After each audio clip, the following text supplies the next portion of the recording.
I will yield to her the floor. Thank you very much. Let me first thank you both for continuing to sound the alarm and to really conduct these special orders so the American people can know the truth about what's really going on here in Washington, D.C. So thank you, Mr. Horsford. Thank you, Mr. Jeffers, for your remarkable leadership and for what you did tonight once again. And as I'm listening to what we've been talking about, there are two things that I want to drive home.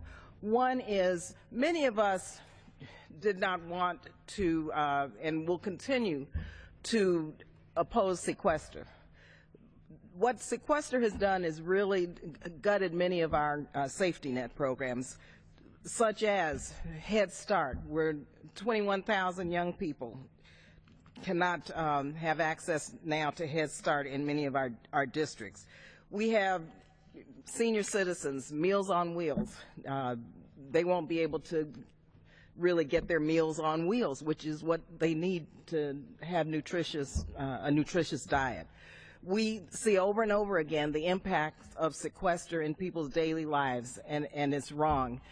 And as a member of the Appropriations Committee, the subcommittee that really works on all of our domestic programs, we've been fighting so hard to end the sequester so that people do not have to live through this pain that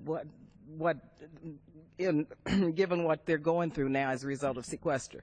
And so for us to support a bill that would open the government up at that level causes us a lot of pain and grief.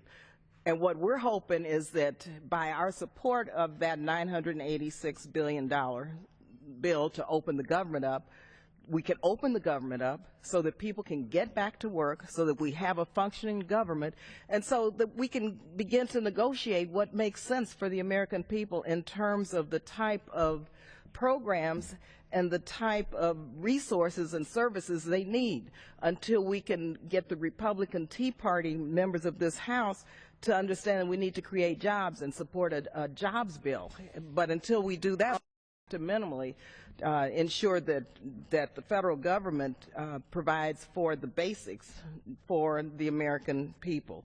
And so many of us, would support that level of funding just to get the government open.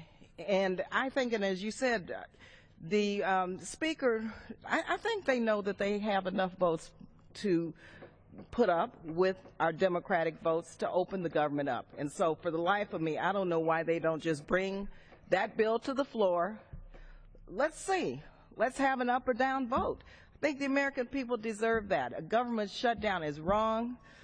People deserve to have health care. Millions of people now are accessing the Affordable Care Act. They didn't have health insurance before. Now they'll be covered. And so, once again, we have to see why in the world, or ask the question, why in the world would people who need health care, why would they be held hostage to people who want to work in the government shutdown? And so I hope that more people are listening, more people understand that we know how to open the government up, and we know how to begin to negotiate on a real budget that makes sense for not only our domestic programs, but for the Pentagon and for our foreign assistance, State Department, all of those necessary programs that makes for a functioning government. So thank you again for your leadership, and thank you for giving me the time.